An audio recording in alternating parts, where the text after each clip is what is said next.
ગુજરાતનો ભવ્ય ઇતિહાસ, પ્રાચીન કાળથી વર્તમાન સુધીની સફર. નમસ્તે મિત્રો, મારી ચેનલ પર તમારું હાર્દિક સ્વાગત છે. આજે આપણે એક એવી ભૂમિની ગાથા કહેવા જઈ રહ્યા છીએ જેનો ઇતિહાસ હજારો વર્ષ જૂનો છે. એક એવી ભૂમિ જેણે અસંખ્ય સામ્રાજ્યોનો ઉદય અને પતન જોયો છે, અસંખ્ય સંસ્કૃતિઓને પોતાનામાં સમાવી લીધી છે અને અનેક મહાન શાસકો, સંતો, કવિઓ અને વેપારીઓને જન્મ આપ્યો છે. હું વાત કરી રહ્યો છું આપણા ગુજરાતની. શું તમે જાણો છો કે ગુજરાતમાં નામ કેવી રીતે પડ્યું? તેના સમુદ્ર કિનારે થઈને કયા વિદેશી વેપારીઓ આવ્યા અને ગયા? કયા શાસકોએ અહીં ભવ્ય મંદિરો અને કિલ્લાઓ બનાવ્યા? અને આધુનિક ગુજરાતના નિર્માણમાં કોનો ફાળો રહ્યો? આજે આપણે ગુજરાતના ઇતિહાસના પાને પાને ફરીશું. પ્રાચીન સિંધુ ખીણની સભ્યતાથી લઈને આધુનિક રાજ્યના નિર્માણ સુધીની ગુજરાતની આ અદ્ભુત યાત્રાને આપણે 1 કલાકના આ વિડીયોમાં સંપૂર્ણપણે આવરી લઈશું. દરેક યુગના મહત્વપૂર્ણ રાજવંશો, તેમની સિદ્ધિઓ, તેમના સારા અને નરસા કાર્યો અને ગુજરાત પર તેમની અસરોને ઊંડાણપૂર્વક સમજીશું. તો ચાલો સમયના પ્રવાહમાં પાછળ જઈએ અને ગુજરાતના ભવ્ય ભૂતકાળને ઉજાગર કરીએ. આ પ્રેરણાદાયક સફરની શરૂઆત કરીએ. અધ્યાય 1: પ્રાચીન ગુજરાત, સંસ્કૃતિનો ઉદય.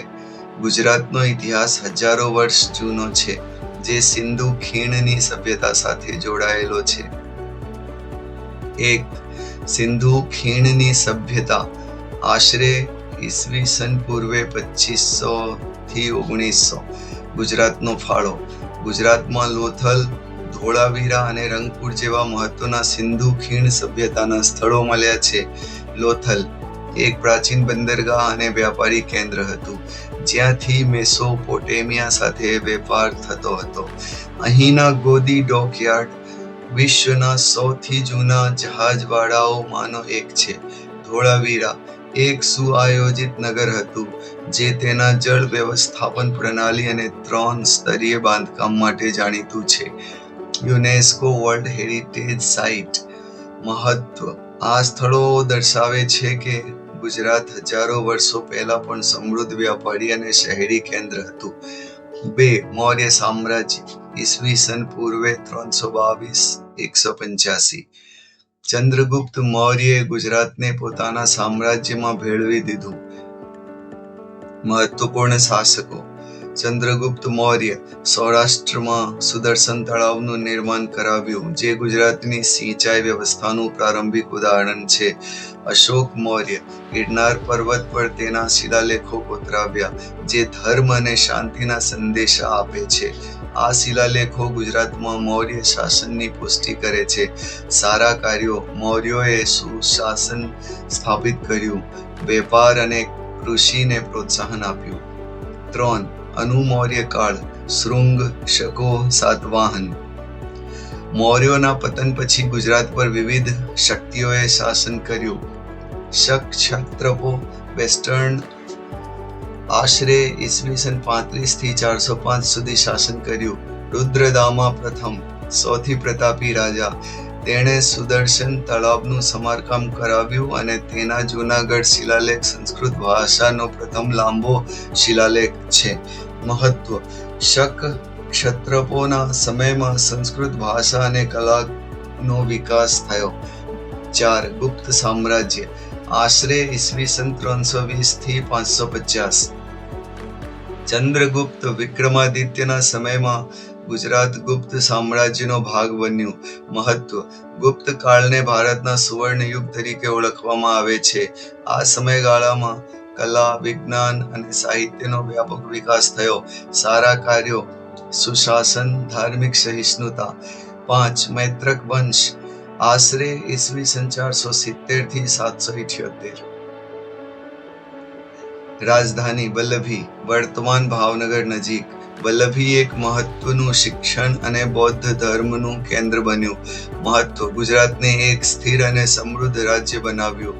વલ્લભી વિદ્યાપીઠ નાલંદા જેવી જ ખ્યાતિ ધરાવતી હતી. સારા કાર્યો: શિક્ષણ, કલા અને ધાર્મિક સહિષ્ણુતાને પ્રોત્સાહન. આ વંશના શાસકોએ જૈન ધર્મ અને બૌદ્ધ ધર્મ બંનેને આશ્રય આપ્યો. અધ્યાય 2: મધ્યકાલીન ગુજરાત: રાજપૂત શક્તિ અને મુસ્લિમ શાસન. પ્રાચીન યુગના અંત પછી ગુજરાતમાં મધ્યયુગીન કાળની શરૂઆત થઈ, જે રાજપૂત શાસકો અને ત્યારબાદ મુસ્લિમ શાસકોના વર્ચસ્વનો સમયગાળો હતો. 1. ચાવડા વંશ, આશરે ઈસવીસન 746 થી 942. સ્થાપક: વનરાજ ચાવડાએ અણહિલવાડ, પાટણની સ્થાપના કરી, જે ગુજરાતની રાજધાની બની. મહત્વ: ગુજરાતના સ્વતંત્ર રાજ્ય તરીકેનો પાયો નાખ્યો.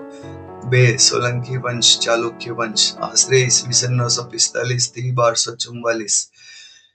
ગુજરાતનો સુવર્ણયુગ ગણાય છે. મહત્વપૂર્ણ શાસકો: મૂળરાજ સોલંકી, સોલંકી વંશના સ્થાપક ભીમદેવ પ્રથમ. તેના શાસનકાળ દરમિયાન મહમૂદ ગઝનવીએ ઈસવીસન 1026માં સોમનાથ મંદિર પર આક્રમણ કર્યું. ભીમદેવ શક્તિશાળી હોવા છતાં તે હુમલો રોકી શક્યો નહીં. સિદ્ધરાજ જયસિંહ, સૌથી પ્રતાપી શાસક, તેણે સામ્રાજ્યનો વિસ્તાર કર્યો. સિદ્ધપુરમાં રુદ્ર મહાલય બનાવડાવ્યો. ધોળકામાં મલાવ તળાવ અને વિરમગામમાં મુનસર તળાવ બંધાવ્યું. જૈન આચાર્ય હેમચંદ્રાચાર્ય તેમના દરબારમાં હતા. કુમારપાળ જૈન ધર્મના પ્રભાવ હેઠળ આવ્યો અને અહિંસાને પ્રોત્સાહન આપ્યું. તેણે અનેક મંદિરોનું નિર્માણ કરાવ્યું. સારા કાર્યો: કલા, સ્થાપત્ય, સાહિત્ય અને જળ વ્યવસ્થાપનનો અભૂતપૂર્વ વિકાસ. રાણકી વાવ અને મોઢેરાનું સૂર્ય મંદિર આ કાળનું અદ્ભુત નમૂના છે. 3. વાઘેલા વંશ, આશરે ઈસવીસન 1244 થી 1304.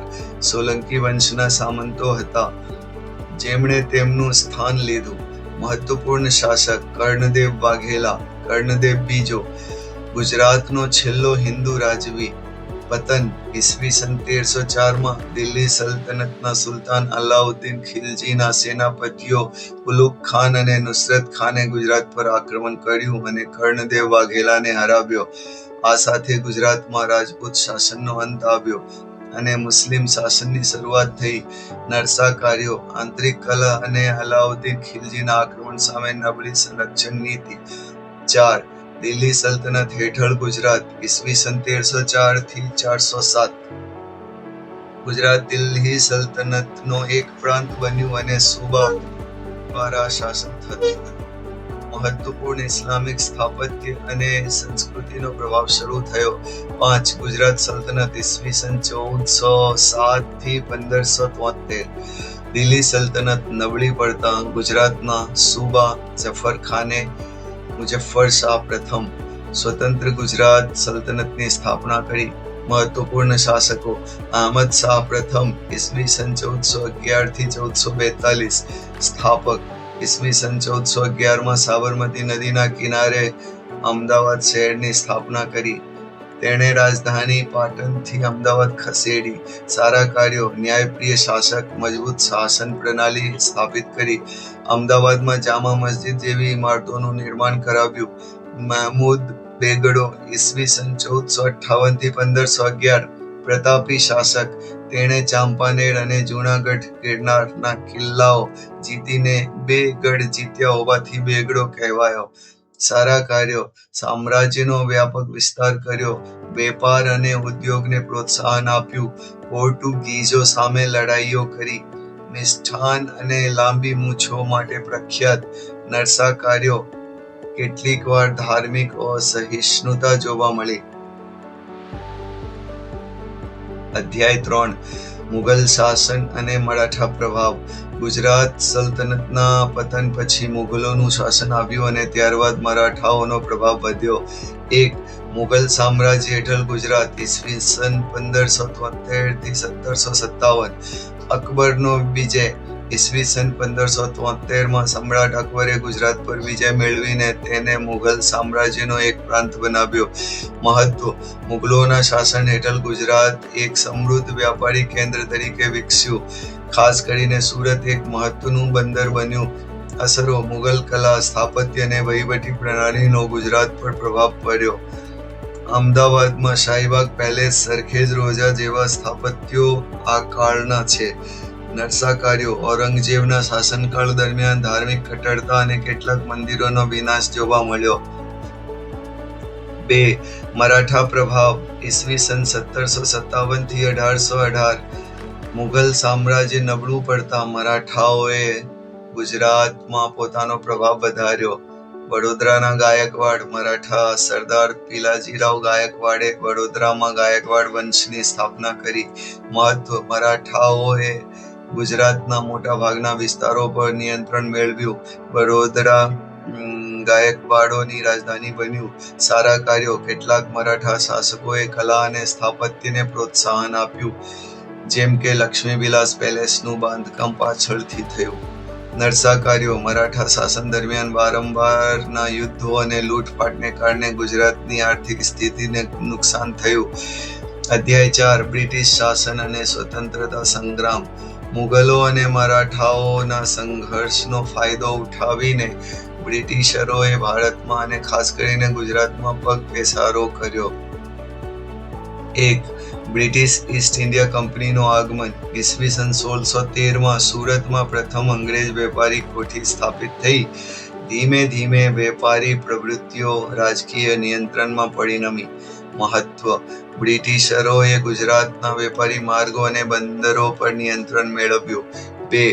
બ્રિટિશ શાસન હેઠળ ગુજરાત. ઈસવીસન 1818-1947 આંગ્લ મરાઠા યુદ્ધો પછી ઈસવીસન 1818 સુધીમાં ગુજરાતનો મોટાભાગનો વિસ્તાર બ્રિટિશ શાસન હેઠળ આવ્યો. વહીવટી સુધારા: બ્રિટિશરોએ આધુનિક વહીવટી પ્રણાલી, રેલવે, રસ્તાઓ અને શિક્ષણ પ્રણાલીની શરૂઆત કરી. રજવાડા: ગુજરાતમાં બ્રિટિશ શાસન હેઠળ ઘણા દેશી રજવાડા જેમ કે વડોદરા, જૂનાગઢ, ભાવનગર, પોરબંદર, રાજકોટ, જામનગર હતા, જેમણે આંતરિક સ્વાયત્તતા હતી પરંતુ બ્રિટિશ સર્વોપરિતા હેઠળ હતા. સારા કાર્યો: આધુનિક શિક્ષણ, ઇન્ફ્રાસ્ટ્રક્ચરનો વિકાસ, રેલવે, બંદરો ઇત્યાદિ. નરસા કાર્યો: આર્થિક શોષણ, કુટીર ઉદ્યોગોનો વિનાશ, દુષ્કાળનો અયોગ્ય સામનો. 3. ગુજરાત અને સ્વતંત્રતા સંગ્રામ. ગુજરાત ભારતના સ્વતંત્રતા સંગ્રામનું એક મહત્વનું કેન્દ્ર બન્યું. મહાત્મા ગાંધી, મોહનદાસ કરમચંદ ગાંધી, જેઓ પાછળથી મહાત્મા ગાંધી તરીકે ઓળખાયા, તેમનો જન્મ પોરબંદરમાં થયો હતો. તેમણે દક્ષિણ આફ્રિકાથી પરત ફરીને ઈસવીસન 1915માં અમદાવાદમાં સાબરમતી આશ્રમની સ્થાપના કરી.